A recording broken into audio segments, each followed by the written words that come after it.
और जितने मैं अखबारों में पढ़ रहा हूं, लंबे लंबे पावर कट पंजाब के अंदर लग रहे हैं। इतने लंबे लंबे पावर कट से तो जिंदगी ही नहीं चल सकती। इन्वर्टर की दुकानें बंद हो गई हैं, इन्वर्टर की सेल बंद हो गई है, कोई इन्वर्टर नहीं बिकता आजकल दिल्ली के अंदर। 24 घंटे बिजली मिलती है दिल्ली के अंदर। पंजाब में भी अब 24 घंटे बिजली का इंतजाम करेंगे। इंस्पेक्टर राज, लाल फीताशाही, ये जानबूझ के, ऐसा नहीं कि इंस्पेक्टर राज खत्म नहीं किया जा सकता, किया जा सकता है। ऐसा नहीं कि लाल फीताशाही खत्म नहीं की जा सकती, की जा सकती है।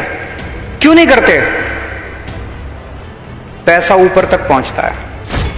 पुराने सारे कानून ठीक किए जाएंगे, जितने कानूनों की जरूरत नहीं है सारे कानून खत्म किए जाएंगे। ऐसा सिस्टम बनाया जाएगा कि जो एग्जिस्टिंग इंडस्ट्री है, आपको सरकार के ऊपर समय बर्बाद करने की जरूरत नहीं है। तो एक तरह से मंत्री पार्टनर बन गए हैं हर इंडस्ट्री के। ये धंधा बंद करेंगे, ये सारा गुंडा टैक्स का, ये मंत्रियों की एक्सटॉर्शन का, लोकल एमएलए की एक्सटॉर्शन का, महीने का, हफ्ते का, ये सारा धंधा बंद किया जाएगा। मैं अभी कुछ बातें बोलूंगा, उसमें भी शायद आप लोगों के, कई लोगों के मुद्दे आ गए होंगे। फिर भी अगर नहीं आए तो अगर आप मुझे लिख के भेजेंगे तो उन सब के ऊपर हम पंजाब में सरकार बनने के बाद हम गौर करेंगे, उन जरूर को समाधान करने की कोशिश करेंगे।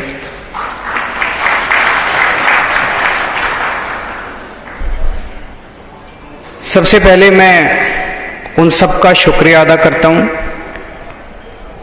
जिन जिन लोगों ने अपनी बात रखी। संधू साहब ने कई सारी बातें रखी कि इंडस्ट्रियलिस्ट्स को और व्यापारियों को आम आदमी पार्टी से बड़ी उम्मीद है। आम आदमी पार्टी को भी इंडस्ट्रियलिस्ट्स और व्यापारियों से बड़ी उम्मीद है। क्या उम्मीद है, मैं आऊंगा अभी इसके ऊपर। पैसा नहीं चाहिए आपका, लेकिन मेरे को क्या उम्मीद है, मैं उस पर भी आऊंगा। उन्होंने बड़ी अच्छी बात कही कि पंजाब ऐसी जगह है जहां पे सभी धर्म, सभी जातियों के लोग, चाहे कोई कितना गरीब हो, चाहे अमीर हो, इस धर्म का, उस, सब प्यार और मोहब्बत से रहते हैं। 10 लाख की जमीन देते हैं, फिर एनहेंसमेंट होते रहते हैं, 50 लाख का नोटिस आ जाता है। चाइना में डिसीजन 24 घंटे में होते हैं। सीआईआई के जैन साहब ने बड़ी अच्छे इंफ्रास्ट्रक्चर की बात की कि इंफ्रास्ट्रक्चर की बहुत बड़ी कमी है, कोई नए फोकल पॉइंट्स नहीं खुले। सीएलयू वाली बात रखी, उस पर भी मैं अपनी बात रखूंगा। पवन जी ने कहा कि झूठे वादे खूब सुने हैं, सारी पार्टियां आती हैं,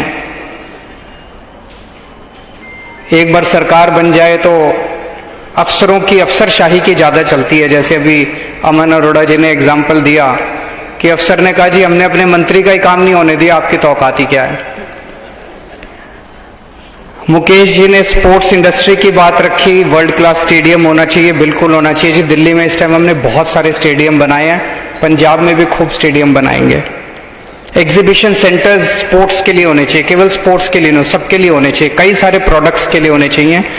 एग्जीबिशन सेंटर्स बनाएंगे। जितेंद्र जी ने केमिस्ट एसोसिएशन की तरफ से बात रखी, सुरेश गुप्ता जी ने रखी, और अभी एक भाई साहब, उनका नाम मैं, विर्क साहब ने अपनी बात रखी। इन सबको मैं लिख रहा था, मोटे मोटे तौर पे 10 बातों पे आज, अगर आपके सभी की सहमति है तो 10 बातों पे आज हम अनाउंस करते हैं कि ये करेंगे। नंबर 1, बिना बिजली के ना तो इंडस्ट्री चल सकती, ना व्यापार चल सकता, ना घर चल सकता, तो बिजली तो चाहिए। और जितने मैं अखबारों में पढ़ रहा हूं, लंबे लंबे पावर कट पंजाब के अंदर लग रहे हैं। इतने लंबे लंबे पावर कट से तो जिंदगी ही नहीं चल सकती। तो पावर कट खत्म करेंगे, 24 घंटे बिजली का इंतजाम करेंगे।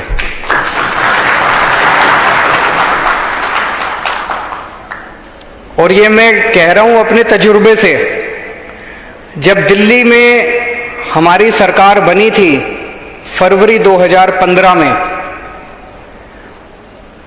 जुलाई 2014 का मेरे को याद है, 7-7, 8-8 घंटे के रात को पावर कट लगते थे। हमारी फरवरी 2015 में सरकार बनी थी और जुलाई 2014 में उसके 6-7 महीने पहले तक 6-6, 7-7 घंटे के पावर कट लगते थे। दिल्ली में बिजली की कमी नहीं थी, बिजली थी। जैसे पंजाब में भी बिजली की कमी नहीं है, बिजली प्रोड्यूस करता है पंजाब, बिजली की कमी नहीं है। प्रॉब्लम क्या थी दिल्ली में? तारे खराब है जी, ट्रांसफार्मर जल गया जी, तार जल गई जी, पुरानी तार है जी, ये वो। अगले 2.5 से 3 साल तक मैंने और मेरे बिजली मंत्री सतिंदर जैन ने गली गली में जाके खड़े होके तारे बदलवाई, ट्रांसफार्मर बदलवाए। आज दिल्ली में 24 घंटे बिजली मिलती है। इन्वर्टर की दुकानें बंद हो गई हैं, इन्वर्टर की सेल बंद हो गई है, कोई इन्वर्टर नहीं बिकता आजकल दिल्ली के अंदर। 24 घंटे बिजली मिलती है दिल्ली के अंदर। पंजाब में भी अब 24 घंटे बिजली का इंतजाम करेंगे। हमें करना आता है, हमने करके दिखाया है, झूठे वादे नहीं कर रहे। दूसरी चीज, इंस्पेक्टर राज, लाल फीताशाही। ये जानबूझ के, ऐसा नहीं कि इंस्पेक्टर राज खत्म नहीं किया जा सकता, किया जा सकता है। ऐसा नहीं कि लाल फीताशाही खत्म नहीं की जा सकती, की जा सकती है। क्यों नहीं करते? पैसा ऊपर तक पहुंचता है। अगर मैं मुख्यमंत्री हूं और मेरे को पैसा कमाना है तो मैं क्या करूंगा? मैं हर एक को कहूंगा, हाँ भाई हर महीने इतने पहुंच जाने चाहिए। हफ्ता चलता है, महीना चलता है कि नहीं है? तो फिर हर डिपार्टमेंट में इंस्पेक्टर बैठे हैं। मैं फिर कानून भी ऐसे बनाऊंगा कि भाई सीएलयू का अगर चेंज चाहिए तो इतने पैसे। हमने इसको इंडस्ट्रियल एरिया डिक्लेयर कर दिया, फिर भी परमिशन लेने आओ। तो वो जानबूझ के क्यों है? वो इसलिए कि नीयत खराब है। ऊपर बैठे हुए लोगों की नीयत खराब है। अगर ऊपर ईमानदार सीएम होगा, अगर ईमानदार मंत्रिमंडल होगा, मैं चैलेंज कर सकता हूं नीचे का सारा ढांचा ठीक हो जाएगा अपने आप।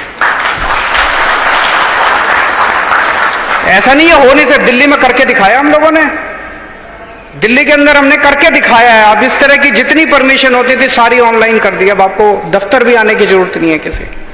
तो ये लाल पुराने कानून, किसी ने सुझाव दिया था, मैंने लिखा है, पुराने सारे कानून ठीक किए जाएंगे, जितने कानूनों की जरूरत नहीं है सारे कानून खत्म किए जाएंगे।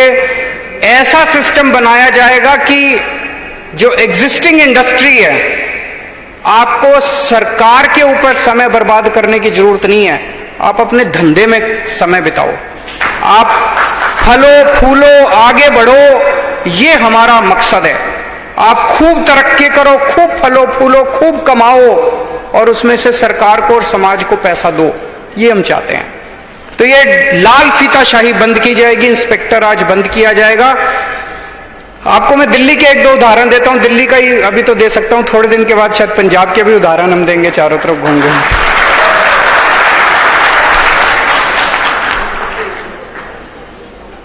दिल्ली में हमने आने के बाद वैट, उन दिनों में वैट होता था, अब जीएसटी है। वैट डिपार्टमेंट के सारे इंस्पेक्टरों को घर बिठा दिया। हमने कहा खबरदार कोई नहीं जाएगा। रेड राज बंद कर दिया। पहले 1-2 साल तो ऐसे थे, एक भी रेड नहीं हुई। आपको जान के ताज्जुब होगा कि 5 साल के अंदर जब हमारी सरकार बनी 30,000 करोड़ का रेवेन्यू था हमारा।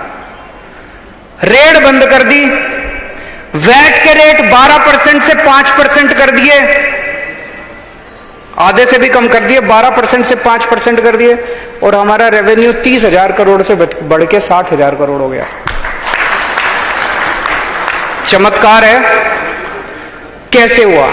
मैं बार बार ये कहता था, व्यापारियों पे भरोसा करके तो देखो, एक बार ईमानदारी से सरकार चला के तो देखो। इतना पैसा देंगे, इतना टैक्स देंगे व्यापारी झंझट नहीं चाहता, शांति से धंधा करना चाहता है। वो पैसे भी किस चीज के देता है? शांति खरीदने के पैसे देता है कि यार माफ कर, इतने ले जा, मेरा टाइम बर्बाद मत कर। व्यापारी के लिए तो टाइम ही पैसा है। तो दूसरी चीज ये इंस्पेक्टर आज बंद करेंगे, दिल्ली में करके दिखाया, पंजाब में भी करेंगे। तीसरी चीज, वैट के रिफंड की काफी शिकायत आ रही है।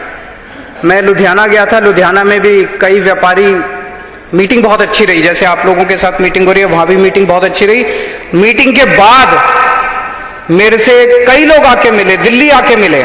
अभी किसी भाई साहब ने कहा जी आपसे मिलना बड़ा मुश्किल है। मैं समझता हूं अगर मेरे से ही मिलना मुश्किल है तो फिर इस दुनिया में, तो मैं तो दिल्ली में मेरे से पंजाब के लोग आके मिलते हैं। आप हमारे दफ्तर में फोन कीजिए, आपको जरूर समय मिलेगा। तो मेरे से दिल्ली में कई व्यापारी पंजाब के मिले, उन्होंने भी मुझे बताया जी वैट रिफंड की बड़ी प्रॉब्लम है। मैं आज यहां पे आपको एश्योरेंस देके जाता हूं कि सरकार बनने के 3 से 6 महीने के अंदर जितने भी लोगों के एमएसएमई के, छोटे उसके और व्यापारियों के जितने रिफंड हैं, उन सब के रिफंड क्लियर कर दिए जाएंगे। अगर कोई बहुत बड़े बड़े रिफंड है तो उनकी किश्तें बांध दी जाएंगी, ताकि उनको किश्तों के अंदर रिफंड, कम से कम एक सर्टेनिटी होगी कि आप लोगों को इतने दिन में आपके रिफंड का पूरा इंतजाम कर देंगे। सबसे इंपॉर्टेंट तो व्यापारी के लिए कैपिटल होती है। अगर आपकी कैपिटल ही फंस जाए और वो भी नॉन प्रोडक्टिव एसेट के अंदर फंस जाए तो फिर आप कैसे अपना धंधा करेंगे। तो आपके रिफंड जो हैं वो हम 3 से 6 महीने के अंदर आपके सारे रिफंड हम क्लियर कर देंगे। चौथा पॉइंट था इंफ्रास्ट्रक्चर का। ये हमने दिल्ली में भी, जब मैं हमारे वहां पे 29 इंडस्ट्रियल एरिया हैं, यहां पे तो बहुत ज्यादा होंगे, पंजाब तो बड़ा स्टेट है। हर इंडस्ट्रियल एरिया की अपनी प्रॉब्लम, कहीं सड़क खराब है, कहीं पे पानी की दिक्कत है, कहीं सीवर खराब है, कहीं कुछ है, कहीं कुछ है। हर इंडस्ट्रियल एरिया की एसोसिएशन को हमने आके बुला के पूछा भाई आप अपनी बता दो क्या क्या प्रॉब्लम है, और उसका सारे 29 के 29 एरियाज का हमने पैकेज बनाया और वो सारा का सारा एक साथ बजट हमने अप्रूव कर दिया। मैं समझता हूं कि अभी क्योंकि सरकार नहीं संभाली तो मैं पैसे कितने होंगे, बजट कितना होगा, मैं बहुत ज्यादा वो नहीं, लेकिन कोशिश करेंगे 1 से 2 साल के अंदर आपके सभी फोकल पॉइंट्स के, सभी इंडस्ट्रियल जोन्स के और उस सभी इंडस्ट्री के जो फोकल पॉइंट्स के बाहर हैं, आप लोगों ने बताया 80% इंडस्ट्री आपकी फोकल पॉइंट के बाहर है, उन सारी इंडस्ट्री का इंफ्रास्ट्रक्चर, आपकी सड़कें, आपका पानी, आपकी सीवर, आपकी बिजली, जो जो आपके इंफ्रास्ट्रक्चर के प्रॉब्लम्स हैं, 1 से 2 साल के अंदर हम आपकी सारी क्लियर कर देंगे। उसके लिए बजटरी प्रोविजन हम लोग कर देंगे। आपका काम कराने की जिम्मेदारी हमारी है, काम भी होगा और महीना भी बंद किया जाएगा। गुंडा टैक्स किसी ने बोला नहीं, शायद डरते डरते नहीं बोला, ये मैं पहले सुनता था, अकाली दल के समय में होता था, फिर कैप्टन साहब बोले मैं खत्म करूंगा, लेकिन सुना अभी भी चल रहा है कई इलाकों के अंदर गुंडा टैक्स, कि वहां का मंत्री या वहां का कोई आके गेट पे बिठा देता है इंडस्ट्री के, जितने ट्रक जाते हैं हर ट्रक के ऊपर गुंडा टैक्स लगता है और वो फिर पैसा लिया जाता है। तो एक तरह से मंत्री पार्टनर बन गए हैं हर इंडस्ट्री के।